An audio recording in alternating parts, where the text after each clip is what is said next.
थाना एतमादौला क्षेत्र अंतर्गत बीती रात राकेश नगर में उस समय सनसनी फैल गई जब दबंगों ने चाकू से गोदकर पड़ोसी युवक की हत्या कर दी।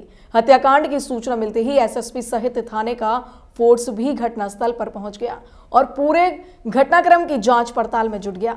फिलहाल युवक की मौत से पूरे परिवार में कोहराम मचा हुआ है। थाना एतमादौला क्षेत्र अंतर्गत बीती रात उस समय चीख पुकार मच गई जब दो पक्षों में विवाद हो गया। विवाद इतना बड़ा कि क्षेत्रीय दबंगों ने पड़ोसी युवक की चाकू से गोद कर हत्या कर दी।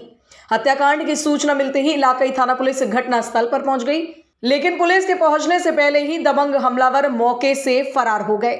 जैसे ही पूरे घटनाक्रम की जानकारी एसएसपी सुधीर कुमार सिंह को हुई तो वह भी मैं पुलिस फोर्स घटनास्थल पर पहुंच गए और पूरे मामले की जानकारी जुटाने में जुट गए।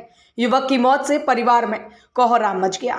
ये मेरे बड़े भाई थे सर। कितने बजे आपको सूचना मिली, क्या बात हुई थी? ये मुझे 7:30 बजे सूचना मिली सर। क्या सूचना मिली थी? क्या तुम्हारे भाई को चक्कुओं से गोद दिया गया है कचेरा और मेहंदन ने, और उसके साथ 2-3 लड़के और थे। आप तो यहाँ पर आए? हाँ सर। सर मैंने देखा 8, साढ़े 8 बजे करीब। धर्मवीर। क्या हत्या की गई है?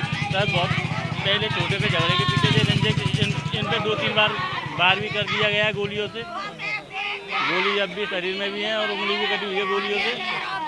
पुलिस क्या कह रही है आपसे? पुलिस कोई जवाब ही नहीं आ रहा है सर। तहरीर देने की कह रहे हैं आपसे, क्या कह रहे हैं? वो अभी कह रहे हैं कि अभी सबर करो। थाना एतमादौला क्षेत्र का राकेश नगर ये मोहल्ला है, जहां इस गली में एक दो आपसी विवाद में एक ही जाति के अनुसूचित जाति के एक पक्ष के कुछ लोगों ने दूसरे पक्ष के धर्मवीर नामक युवक के एक चाकू मार दिया था, जिसकी बाद में मृत्यु हो गई। मौके पर यहाँ खून भी पड़ा हुआ है और उसमें उनके भाई से मेरी बात हुई है, मृतक के भाई से। उनके द्वारा बताया गया है कि ये 3 लोगों द्वारा ये चाकू मारे गए हैं, जिन्हें उन्होंने नाम बताया है और ये पास के ही रहने वाले हैं।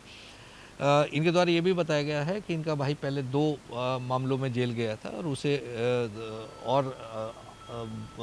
आज कुछ मामूली कहासुनी हुई थी और जब वो सामान लेने जा रहा था तब उसके चाकू मारे गए। पुलिस इन्वेस्टिगेट कर रही है और बॉडी को यहाँ से मोर्चरी भिजवाया गया है। पंचायत में भरकर कार्रवाई की जाएगी। अभियुक्त के घर दबिश दी जा रही है। 3 टीमें बनाई गई हैं। अभियुक्त घर से फरार है, बहुत जल्दी गिरफ्तार किया जाएगा। किसी को उठाया भी गया है पूछताछ के लिए? देखिए, अभी इस संबंध में जो भी इन्वेस्टिगेशन हो रही है वो पुलिस कर रही है और बहुत जल्दी अभियुक्त गिरफ्तार भी होंगे और जेल जाएंगे। एसएसपी सुधीर कुमार ने बताया कि दोनों पक्षों में पुराना विवाद चल रहा था, इसी के चलते दबंगों ने उसे मौत के घाट उतार दिया। फिलहाल पुलिस प्राप्त तहरीर के आधार पर दबंगों के खिलाफ कार्यवाही में जुटी हुई है। प्रातः दर्पण न्यूज के लिए आगरा से मुकेश ठाकुर की रिपोर्ट।